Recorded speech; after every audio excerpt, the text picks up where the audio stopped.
j'espère que vous allez bien. Aujourd'hui, je commence à répondre aux 12 personnes qui m'ont posé une ou plusieurs questions. Donc, je vous remercie tous les 12 et je vais faire de mon mieux pour répondre à vos questions. On commence aujourd'hui tout de suite par la question de Florian. Bonjour, j'apprécie tes enseignements. J'aimerais avoir ton avis sur l'enlèvement de l'Église. Merci à toi. Bonjour Florian, merci à toi d'avoir posé cette question. Alors, avant de répondre à cette question, je tiens à préciser qu'hier j'ai enregistré une vidéo d'une demi-heure pour répondre à cette question. Et en la regardant aujourd'hui, en la visionnant aujourd'hui, j'ai décidé de ne pas la mettre en ligne et de vous en donner une plus courte, que je fais maintenant. Et je vais vous dire pourquoi. Mais tout d'abord, qu'est-ce que l'enlèvement de l'Église? Il y a des croyants à travers le monde qui pensent que, avant le retour de Jésus-Christ, Dieu va venir chercher son Église, c'est-à-dire tous ceux qui ont foi en lui à travers le monde, pour les amener auprès de lui pour des noces, comme un mariage. Si l'Église représente la fiancée, Dieu va prendre son Église pour l'amener auprès de lui et va lui éviter, selon les personnes, soit les souffrances qu'il va y avoir pendant la grande tribulation, soit pendant tout le règne de l'Antéchrist, soit même avant. Parce qu'effectivement, les personnes qui pensent que Dieu va venir chercher son Église ne sont pas d'accord sur la date à laquelle cet événement va avoir lieu. Il y a des personnes qui pensent que l'enlèvement peut avoir lieu dès maintenant, c'est-à-dire avant même que le traité de paix de l'Antéchrist soit signé. Des personnes qui pensent que l'enlèvement aura lieu au début des 7 ans du règne de l'Antéchrist, au moment où le traité de paix est signé. Des personnes qui pensent que l'enlèvement aura lieu au milieu des 7 ans, au moment où l'Antéchrist se fait Dieu, et tue les 2 témoins de Dieu qui eux aussi sont enlevés auprès de Dieu, et des personnes qui pensent que l'enlèvement aura lieu à l'issue du règne de l'Antéchrist, quand Jésus-Christ revient, juste avant la bataille d'Armageddon. J'espère que l'enlèvement existe et qu'il aura lieu, et j'espère qu'il arrivera le plus tôt possible. Mais je ne peux pas, en me basant sur des versets, vous affirmer avec certitude que je pense que l'enlèvement aura lieu et que nous éviterons le royaume de l'Antéchrist, les 7 ans du règne de l'Antéchrist. Si c'est le cas, alléluia, je remercie le Seigneur. Et voilà, si l'enlèvement a lieu demain, alléluia, merci Seigneur de nous éviter une période de grande souffrance. Je souhaitais faire une vidéo plus courte car pour moi, le plus important, ce n'est pas de réfléchir à l'enlèvement, c'est d'être proche de Dieu. Et pendant les 6000 ans d'histoire qui nous ont précédés, il y a des centaines de millions, peut-être même des milliards de croyants qui ont dû affronter leurs difficultés, leur vie de tous les jours, pas en songeant à l'enlèvement, mais en songeant à Dieu, en étant proche de lui, en demandant à Dieu de les aider à traverser leurs épreuves. Et c'est mon message aujourd'hui, demandez à Dieu de vous aider à traverser vos épreuves, restez proche de lui, et c'est de cette façon que vous vous sentirez bien et que vous n'aurez pas peur. Et l'enlèvement, pour moi, en fait, c'est un petit peu comme...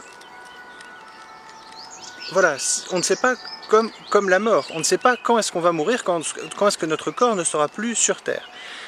Dieu a dit, voilà, bienheureux l'esclave que le maître aura laissé seul et qui, quand il est seul, nourrit ses semblables, fait le bien, et pas celui qui se met à les battre et à manger et à boire avec les méchants. Donc c'est ça, à mon avis, l'esprit de Dieu pour la période qui arrive, c'est de le mettre lui d'abord, de faire de notre mieux pour faire le bien, de songer à faire le bien, comment est-ce que nous allons pouvoir toucher d'autres personnes, leur parler de Jésus-Christ et pas penser à l'enlèvement.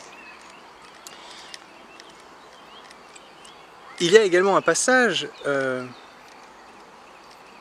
pour les personnes qui se fieraient trop à l'enlèvement.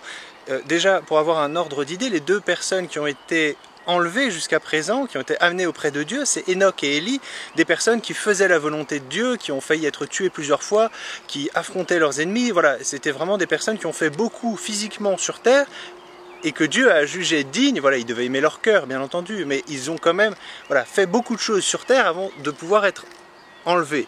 Donc, tout d'abord,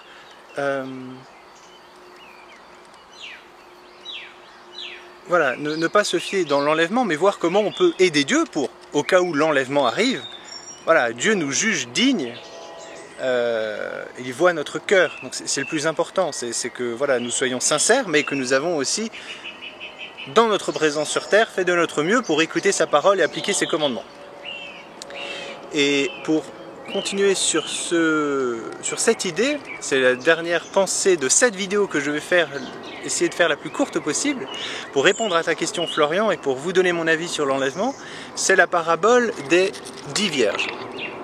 Parce que beaucoup de personnes utilisent cette parabole également pour parler de l'enlèvement.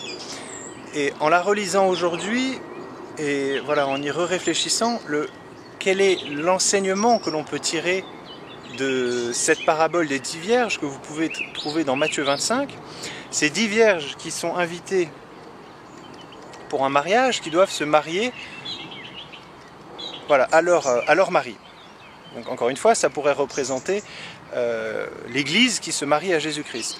Et sur les 10 savent que le mari arrive, de 1, et elles connaissent le mari de 1, et de 2, elles savent qu'il arrive. Donc ça pourrait être toutes les personnes qui savent que Jésus-Christ est le Fils de Dieu, et qui savent que Jésus-Christ revient bientôt.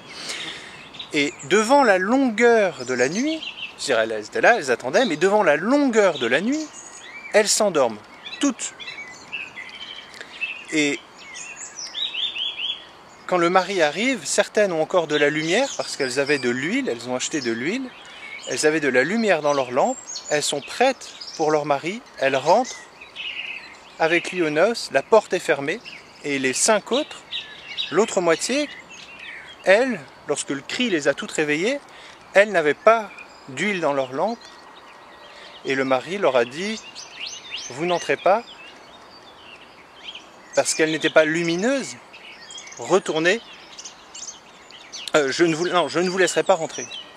Et pour moi, c'est un symbole de ce qui va peut-être se passer, encore une fois, si le traité de paix est signé demain, qu'il nous reste que 7 ans avant le retour de Jésus-Christ, alléluia, si l'enlèvement a lieu même aujourd'hui, alléluia, mais pour moi, ce symbole de ces 5 vierges qui rentrent avec le mari, 5 vierges qui ne peuvent pas rentrer, cela nous représente, nous, dans la période qui va peut-être arriver, parce que, pour moi, l'huile, les lampes, c'est nous. Voilà, si nous souhaitons pouvoir briller, nous avons besoin de l'huile du Saint-Esprit. Dieu nous dit, voilà, éclairez, voilà, faites briller vos lampes devant les hommes pour qu'ils voient vos bonnes œuvres et qu'ils rendent grâce à votre Père qui est aux cieux. Nous sommes la lampe. La lampe ne peut briller que si elle a l'huile, le Saint-Esprit. Et c'est ça mon message aujourd'hui, même si la période de difficulté qui arrive dure 10, 20, 30, 40, 50 ans, pas 50 ans, 43 ans, gardez votre foi, gardez surtout l'Esprit de Jésus-Christ sur vous et essayez, voilà, d'appliquer ses commandements, de garder un cœur sincère et volontaire jusqu'à son retour, afin que vous soyez lumineux pour que, quand le jour arrive, vous puissiez rentrer au paradis.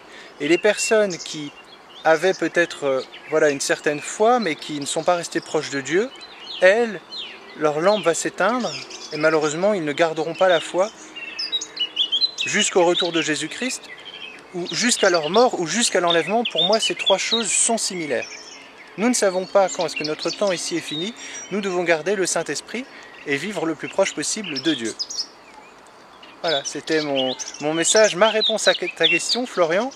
J'espère que tu l'as trouvée complète et qu'elle te parlera. Et je vous remercie tous et je vous dis à très bientôt pour répondre aux autres questions. Salut tout le monde! Merci encore pour vos questions, c'est une bénédiction pour moi. Merci. Au revoir.